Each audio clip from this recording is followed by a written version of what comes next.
नमस्कार दोस्तों तुरंत से इस वीडियो को प्लीज़ लाइक कर दें ताकि वो निवेशक जो इस स्मॉल फाइनेंस बैंक में निवेशित हैं या निवेश की सोच रहे हैं उनको यूट्यूब ये वीडियो रेकमेंड करे।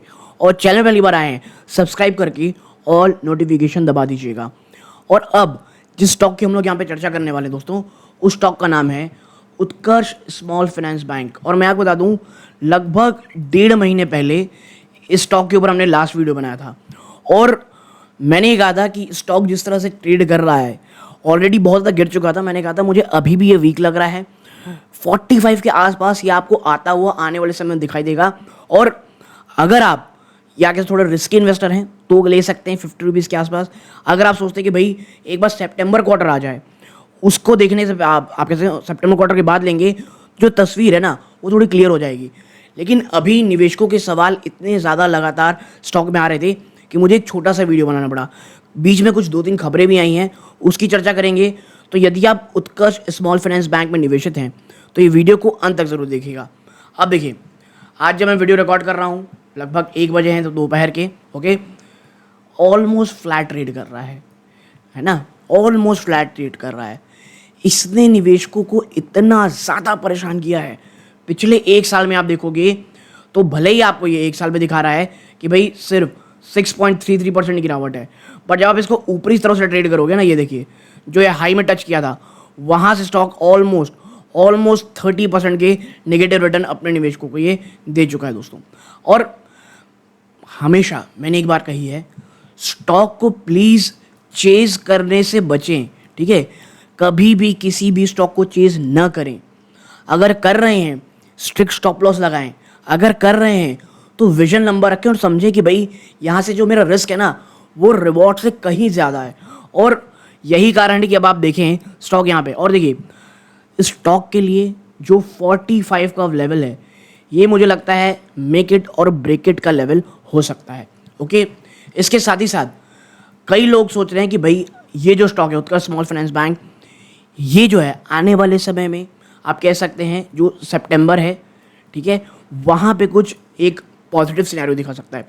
और मुझे पर्सनली लगता है कि हाँ जी ऐसा हो सकता है, क्योंकि मैं कहूँगा बहुत सारी चीज़ें, बहुत सारी नेगेटिविटी ऑलरेडी प्राइस इन है। देखिए, डिस्क्लोजर रूप में बता दूँ, मेरे पास उत्कर्ष स्मॉल फाइनेंस बैंक नहीं है, क्योंकि पर्सनली मैं बहुत सारे अन्य स्मॉल फाइनेंस बैंक को अभी एक्यूमुलेट कर रहा हूँ। उत्कर्ष मेरा इसलिए नहीं है क्योंकि अब एक्सपोजर स्मॉल फाइनेंस बैंक में मेरा ठीक ठाक सा हो गया है। तो अनटिल और अनलेस ये जो स्टॉक है दोस्तों उत्कर्ष एक बहुत ही ज़्यादा एट्रैक्टिव वैल्यूएशन नहीं आता है, ठीक है, तब तक इसके ऊपर कोई फ्रेश इन्वेस्टमेंट या कह सकते हैं एक्यूमुलेशन मैं नहीं करने वाला।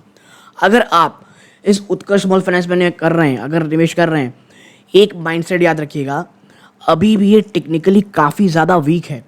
और कहीं वापस से 45 के लेवल्स एक बार टूट गए ना तो फिर परेशानी बहुत ज़्यादा हो जाएगी। और देखिए, जब लास्ट टाइम वीडियो बनाया था मैंने तब भी कहा था कि 50 रुपीज़ का लेवल मुझे वीक दिख रहा है, ये शायद टूटता दिखाई देगा, क्योंकि बहुत सारे सिनेरियोस थे।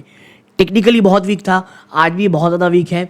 दूसरा, बाज़ार ऊपर था, अभी बाज़ार इतना ज़्यादा मुझे लगता है एक इतने ज़्यादा ऊपर वैल्यूएशन में ट्रेड कर रहा है, कहीं पर भी अगर आप फ्रेश इन्वेस्टमेंट, मैं कह रहा हूँ फ्रेश इन्वेस्टमेंट करते हैं, परेशानी हो सकती है। हाँ, वैल्यूएशन वाइज उत्कर्ष स्मॉल फाइनेंस बैंक एक बहुत स्वीट स्पॉट में है। सिर्फ उत्कर्ष ही नहीं, आप बहुत सारे देखेंगे ना वो बहुत ही ज़्यादा अट्रैक्टिव वैल्यूएशन में ट्रेड कर रहे हैं। और यही कारण है कि बहुत सारे निवेशक जो हैं वो बहुत ज़्यादा इसमें खींचे चले आ रहे हैं।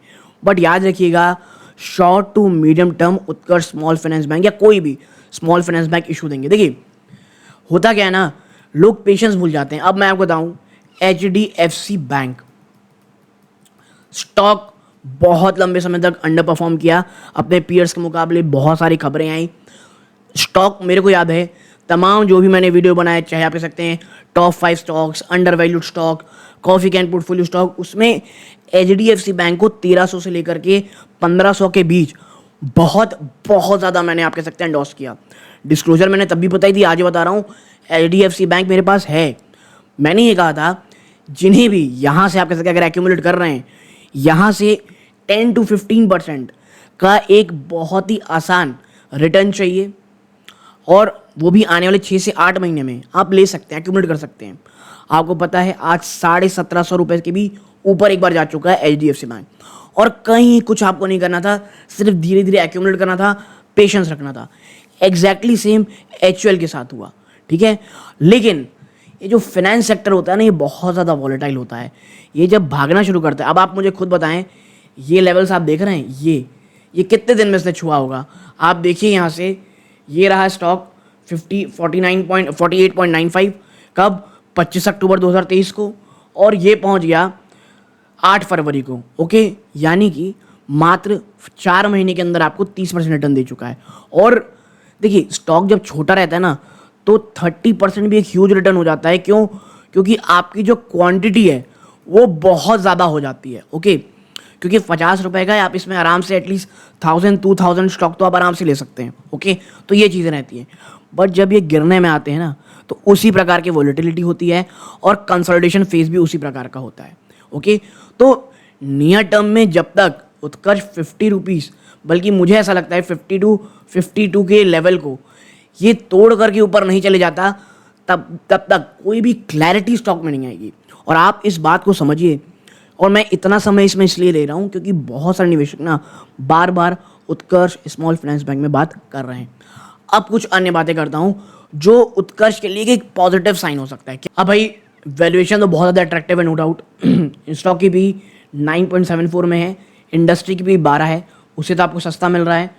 बुक वैल्यू 2 टाइम्स के भी नीचे मिल रही है आपको ये। ROC ROE कोई बहुत अच्छी नहीं, लेकिन हाँ ठीक ठाक से हैं। 10 रुपये की फेस वैल्यू का स्टॉक है, कोई प्लेज परसेंटेज नहीं है। प्रमोटर होल्डिंग ठीक ठाक है। पेट्रोसी स्कोर नाइस।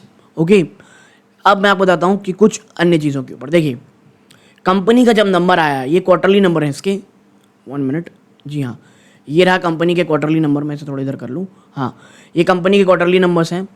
आप यहाँ देखेंगे तो जो दिसंबर का नंबर है 966 करोड़, क्वार्टर ऑन क्वार्टर आपको जंप, और मैं हमेशा कहता हूँ क्वार्टर ऑन क्वार्टर बेसिस पे स्टॉक को देखना है। ओके, ये जंप देखने को मिला। आप देखेंगे यहाँ पे नेट प्रॉफिट, उसमें आपको गिरावट देखने को मिली 160 से सीधा 137 करोड़ रुपए। और बाजार अगर आप ईयर ऑन ईयर देखेंगे तो बाजार में 108 करोड़ से जंप हुई थी। लेकिन मैं हमेशा कहता हूँ जो फिनेंस होता है उसे क्वार्टर ऑन क्वार्टर देखना है, ठीक है।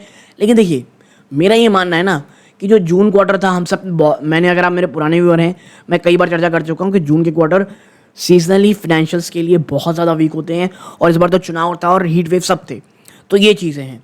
ओके, उसके कारण आपको ये दबाव देखने को मिला। इसके साथ ही साथ आप देखेंगे जो NPAs थे, ग्रॉस NPA, वो भाई साहब 2.5 रुपये से बढ़ करके 2.78 हो गए, 2.5% बढ़ करके, माफ़ कीजिएगा। आपके नेट NPAs जो 0.03% थे, वो बहुत मल्टीफोल्ड होकर के 0.26% हो गए। और ये चीज़ें ना बहुत बहुत बड़ा नेगेटिव ट्रिगर निकल के आया बाजार के लिए।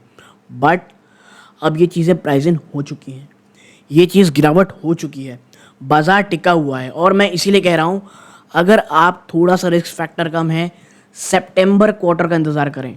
अगर सितंबर में कुछ अच्छी खबर आती है, ठीक है, स्पेशली NPA की तरफ से, ये एक बहुत पॉजिटिव ट्रिगर होगा।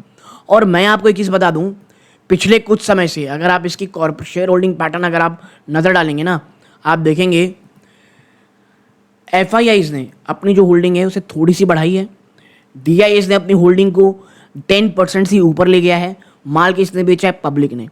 यानी माल लगातार कौन सेल कर रहा है? पब्लिक ने। और जो अगस्त का, अभी यहाँ अपडेट नहीं हुआ है, जो अगस्त की शेयर होल्डिंग पैटर्न निकल के आई है, उसमें ये निकल के आया है कि मोतीलाल ओसवाल वो इसमें अच्छी खासी एक्यूमुलेशन कर रहा है।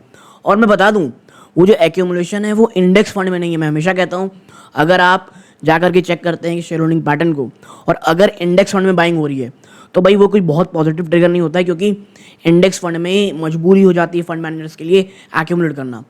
मोतीलाल ओसवाल इसमें धीरे धीरे एक्यूमुलेशन कर रहा है। और इसके साथ ही साथ जून में ना आप देखेंगे DIs में, तो मीरा एसेट ने यहाँ पर आप देखेंगे 4.94% तक की अपनी होल्डिंग बना रखी है। ओके, और आदित्य बिरला का इसमें स्टेक है ही, भारतीय एक्सा का है। और मुझे ऐसा लगता है जब अगस्त की होल्डिंग आएगी ना, तो अभी 1% ज़्यादा शायद उतना नहीं हुआ है, बट मोतीलाल ओसवाल अब धीरे धीरे स्टॉक में एक्यूमुलेशन जारी कर रहा है। और जैसा मैंने देखा, पब्लिक ऑलरेडी सेल कर रही है।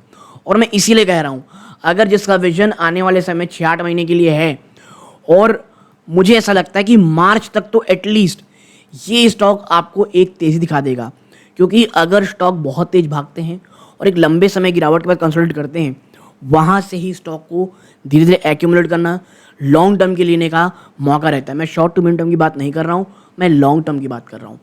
एक मेजर इशू जो आपको समझना पड़ेगा वो है एनपीएस। अगर आने वाले क्वार्टर्स में बैंक्स के एनपीएस सुधर जाते हैं, स्मॉल फाइनेंस बैंक के स्पेशली, वो एक बहुत बहुत बड़ा ट्रिगर निकल के आएंगे स्टॉक प्राइस के लिए। और जब आपकी तमाम चीज़ें निगेटिविटी प्राइस इन हो जाएं, प्लस आपके जो फंड हाउस धीरे एक्यूमुलेट कर रहे हो, क्योंकि जब तक फंड्स आपकी खरीदारी नहीं करेंगे पब्लिक से माल लेकर के, तब तक उसमें तेज़ी नहीं होने वाली। और कुछ साइन, अर्ली साइंस हमको देखने को मिल रहे हैं।